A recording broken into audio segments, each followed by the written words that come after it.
Hey guys and girls, what's going on? Here we are, Amalie Arena, Game 2 tonight between the Lightning and the Blue Jackets. We're live.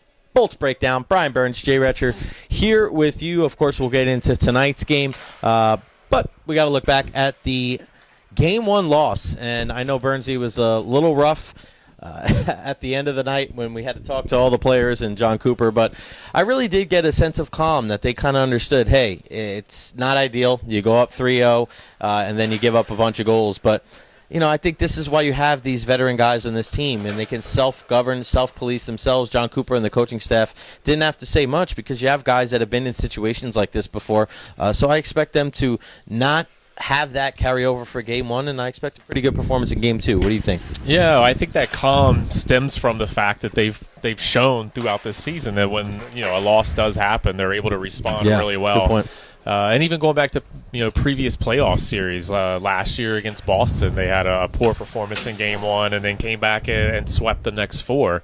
Even what was the other one? The Islanders a couple of years ago. They lost Game 1 here at home, swept the next four games. So I think they have that experience. They know obviously the result wasn't what they wanted. The outcome and how it happened definitely wasn't what they were expecting in Game 1. But they have that experience that they can draw on. They have that quiet confidence, that belief that it's just one game. It's a long series. We can certainly right the ship fairly easily. And I think they feel like most of those wounds were self-inflicted. It wasn't necessarily anything that Columbus did that kind of had them scratching their head.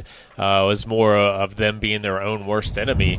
And if they can correct those mistakes, I think they like their chances going forward in this series. I think one of the really positive things in that line, Game 1, was that third line with Killorn, Miller, and Sorelli. We talked about that on the show about how we thought we were dancing around it as far as who's going to be the first goal scorer. Right. I said Sorelli, you said Miller. Yeah, I said Hedman or Miller, but yeah, those are the guys that we were talking about. I think you went with Miller. I felt like you went with Miller, and then it was Killorn. So we were dancing around it. We got the line mates right. But that third line, man, they were just so dynamic, and Killorn starts it off with that beautiful shorthanded goal, forehand to backhand, and then in my mind, I thought, regardless of what the end score was, I thought Anthony Cirelli was the best player on the ice on Wednesday night, and he's just really come of age. And we saw how good he was last year in the playoffs. I mean, he was on that first PK unit last year in the playoffs, and he wasn't even considered, this year he's still considered a rookie. You just got to love the maturation and how far along his game has come. He's so wise beyond his years, and is probably one of the more trustworthy players on this team.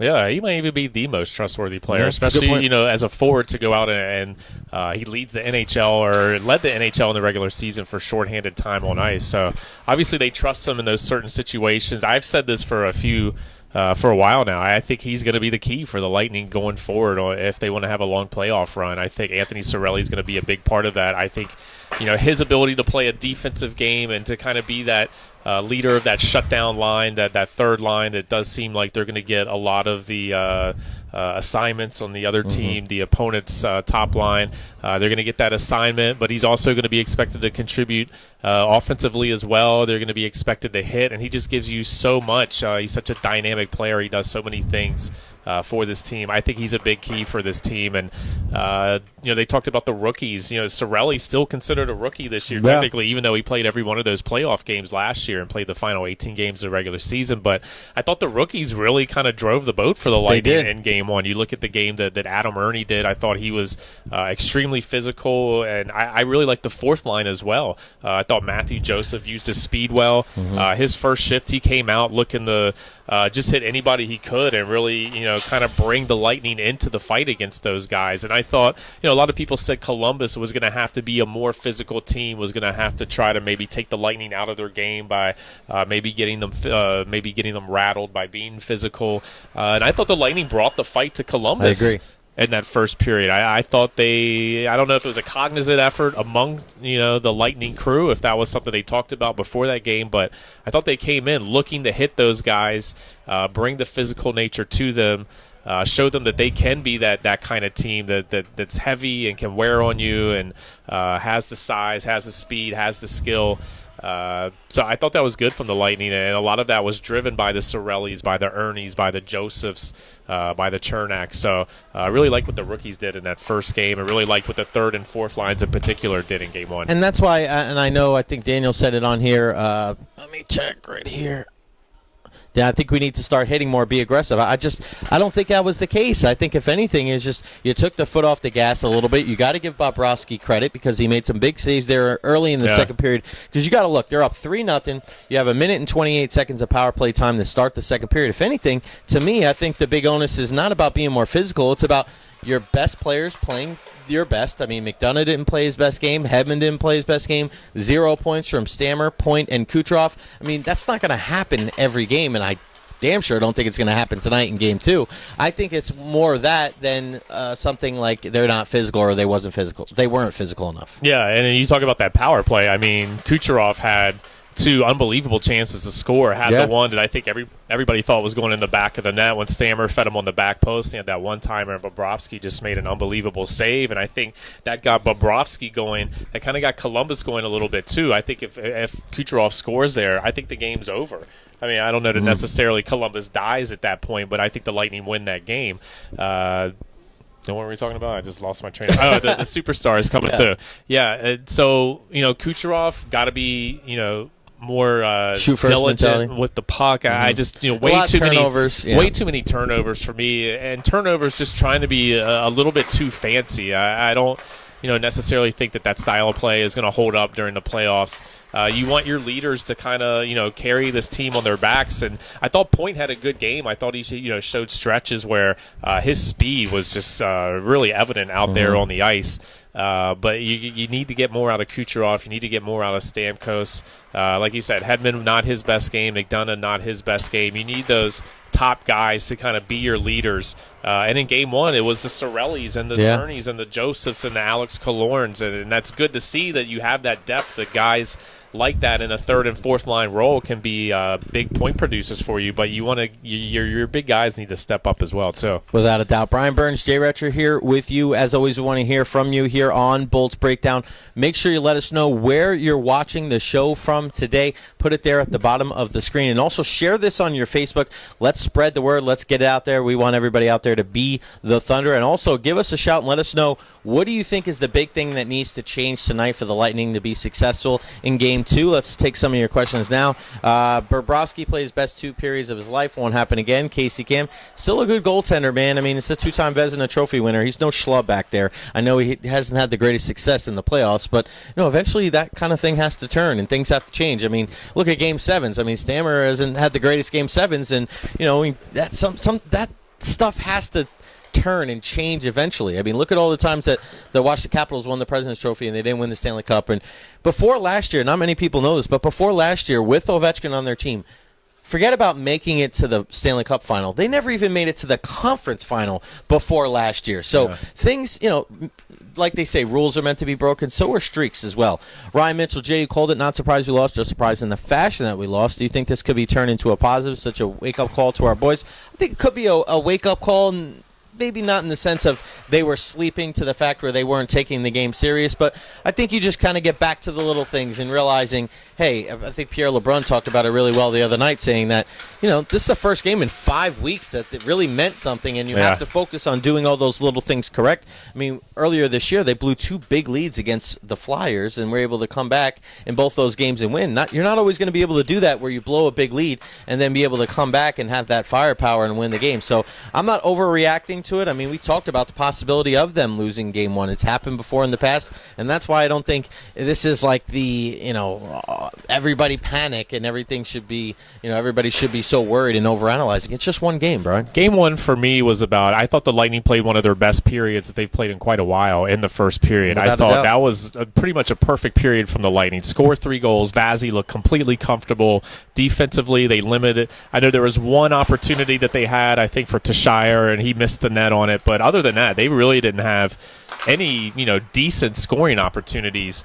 And then they go into the second period. They have that power play where they miss one. The Bobrovsky robs Kucherov. Kucherov hits a post. I think they really felt like they had a chance to bury that team. Yeah. I think they had a chance. They were going into that thinking we can score 5, 6, maybe 7 goals against these guys and really bury them and demoralize them for the rest of the series going forward. And that mentality, that mindset. I know that's the mindset that the Lightning have played with a lot of this season, but it's playoff hockey, and you can't really do that at this time of year. You really need, if you have a 3-goal lead, you really need to just shut it down defensively. Not saying you need to shut down your offense, but you really need to kind of pack it in a little bit defensively, focus on that end of the ice, and then Columbus is going to open themselves up because now they have to do things a little bit differently, get out of their structure to generate scoring opportunities, and then that's where the Lightning generate their scoring opportunities. Well, when Columbus is out of their structure, they turn the puck over, suddenly you're able to go the other way on a break, you're able to create some kind of odd man rush situation. That's where you generate the offense when you kind of shut it down, so to speak. So I thought the Lightning mentality after the first period, they were going they were trying to go for every goal they could get in that game, and they really needed to just kind of play a little bit more structured defensively. They got away from their game, and Columbus, credit to them, stuck to their game plan and got their feet in the game, and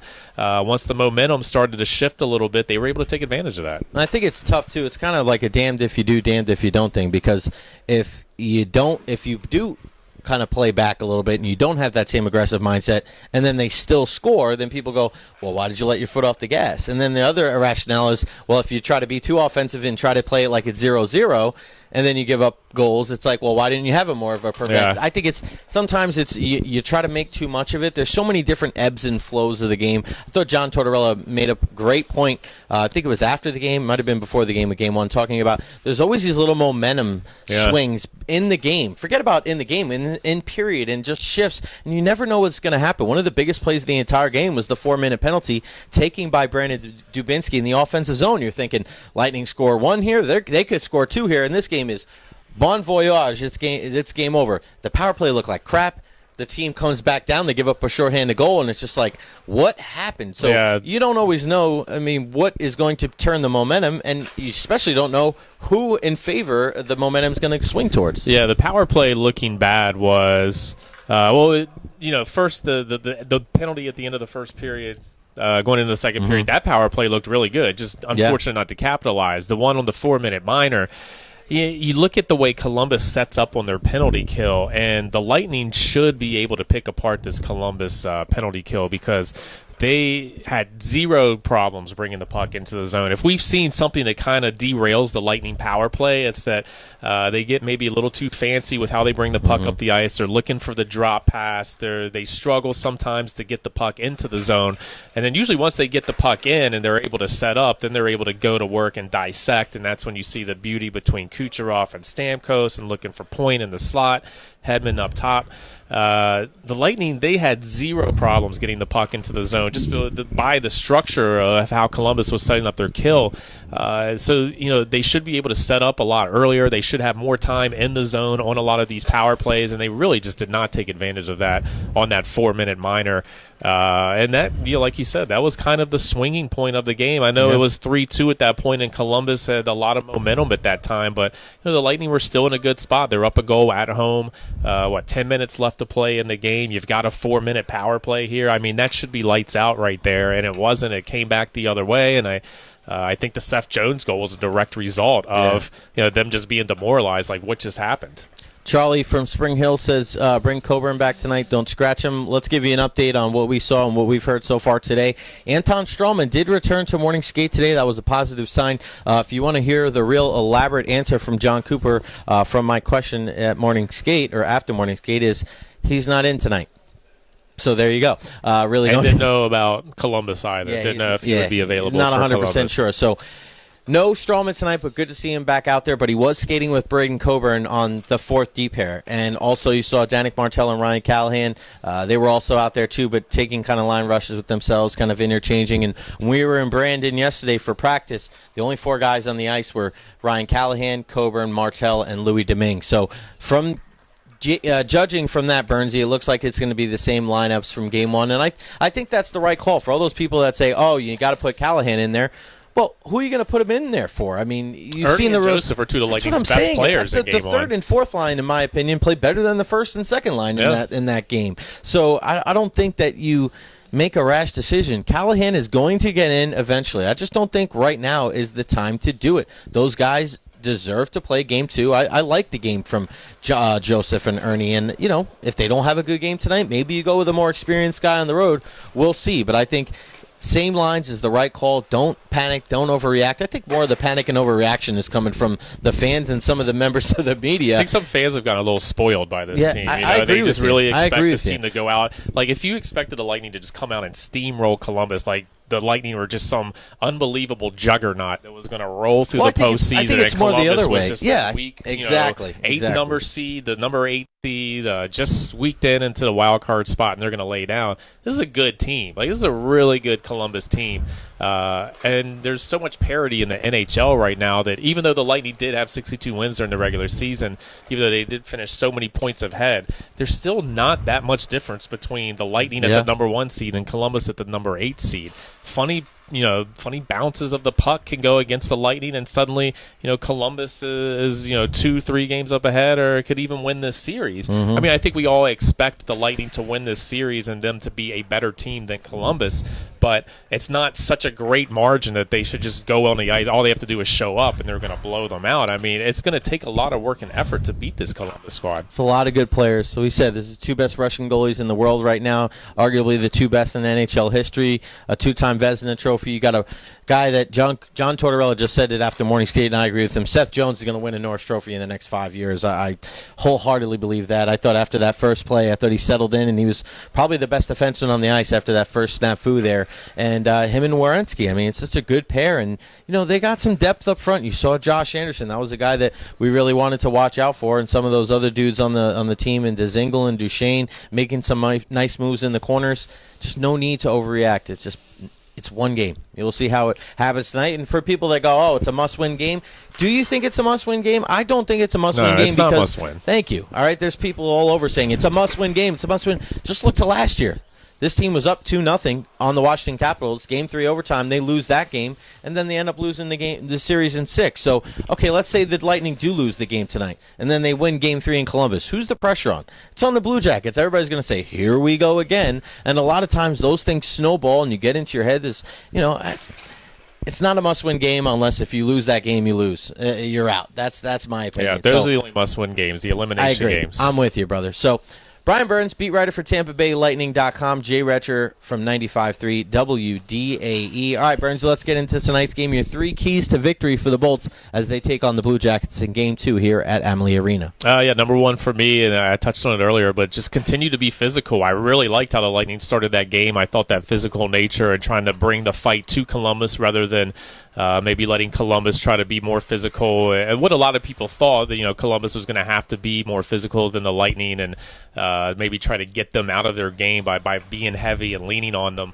I thought the Lightning did kind of the exact opposite and were the aggressors in that first period. And it seemed like after the first period that mentality kind of stopped a little bit. So I just want to see them continue to be aggressive against this team and be the one to bring the fight to them and not let Columbus bring the fight first and then react to that.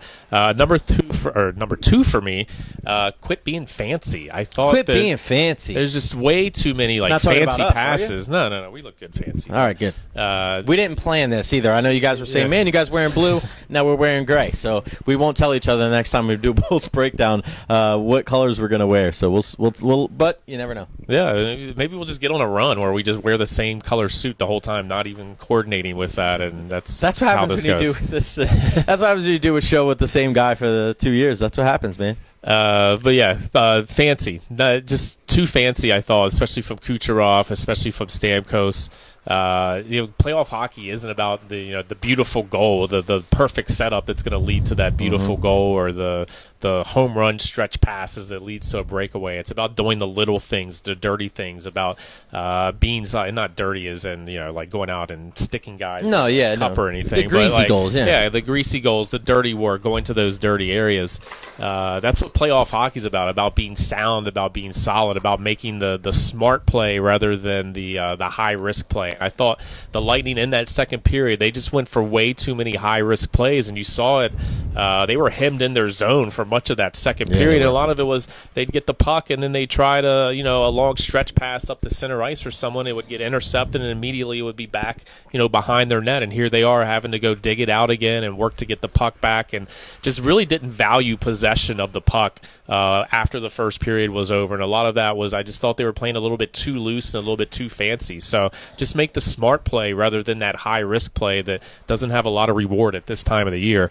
And then number 3 for me, got to convert those power plays, especially you get a 4-minute minor power play or double power play at the end of a game. When you're up by a goal, you have to convert. You have to get one goal there and put that game to bed. That game could have been over if you're able to generate some kind of, and at that time the momentum was clearly on Columbus' side. You have an opportunity, if you don't score, to at least get momentum back on your side. You have an opportunity to at least take 4 minutes off the game clock, and it's probably going to be about down to 4:30, 5 minutes left in that game. And you've taken away a lot of Columbus's ability to try to generate something to get that game-tying goal. So for me, we've all seen what this Lightning power play can do. Just really need them to be sound and structured and do the things that they've done during the regular season that allowed them to be the number 1 power play in the NHL, the 10th best power play in NHL history.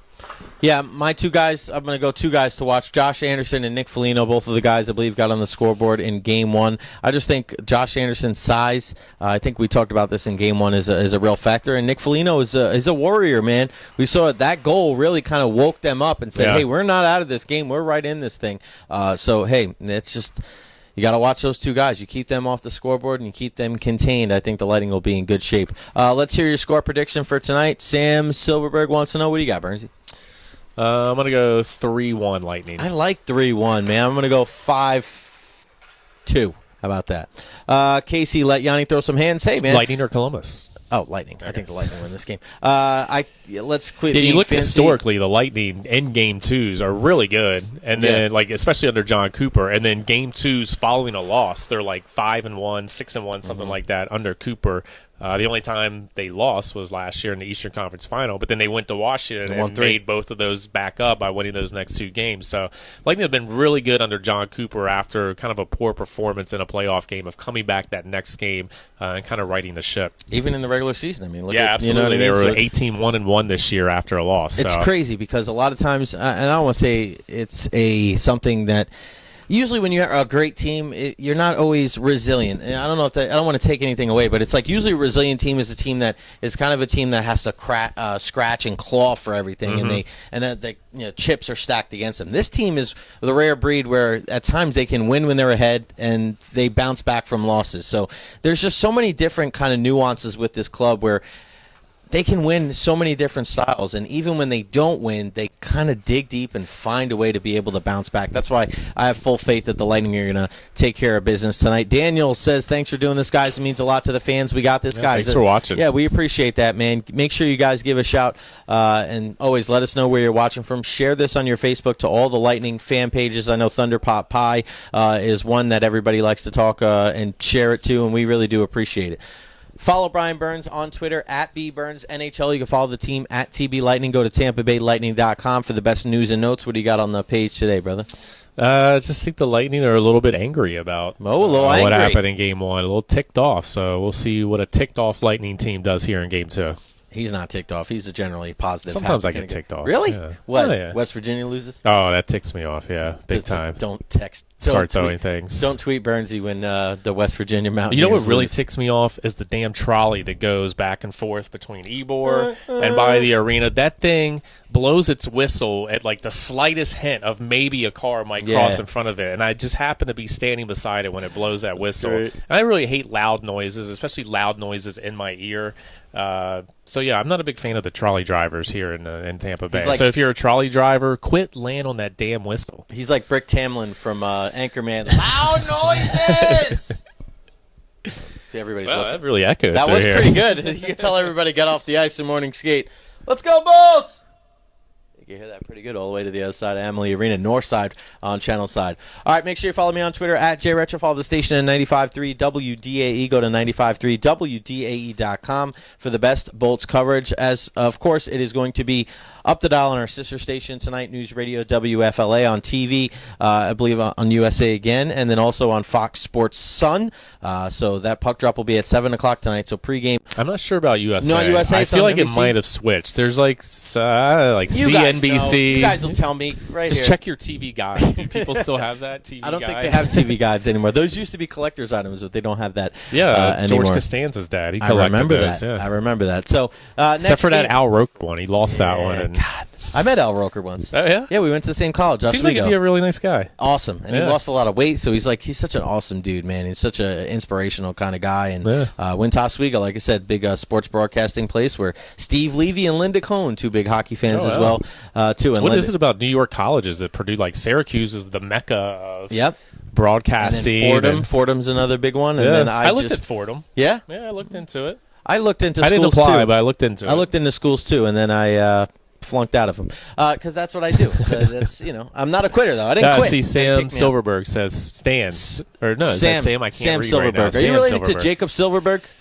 Maybe. It said CNBC, but glad it's on Sun Sports. Thank you, Lisa. Yeah. You're awesome. Jeffrey, shout out to you from Quebec. All right, so CNBC tonight, but the first round is also on Fox Sports Sun, so make sure you check out PK, Yeah, don't Chief, go to and the CNBC. boys. Go to Fox Sports Go to our Sun. guys. PK, You want to listen Chief, to Peckham and Brian Adam, Engblom. And Big Dave with Peck and also Brian Engblom. And really cool to see John Tortorella calling him Peck today in morning skate. Tortorella, man, still a lightning guy at heart, that's for sure. All right, that's Brian. I'm Jay. We'll see you next time right here on Bolts Breakdown. If I could press the button. Come on, button.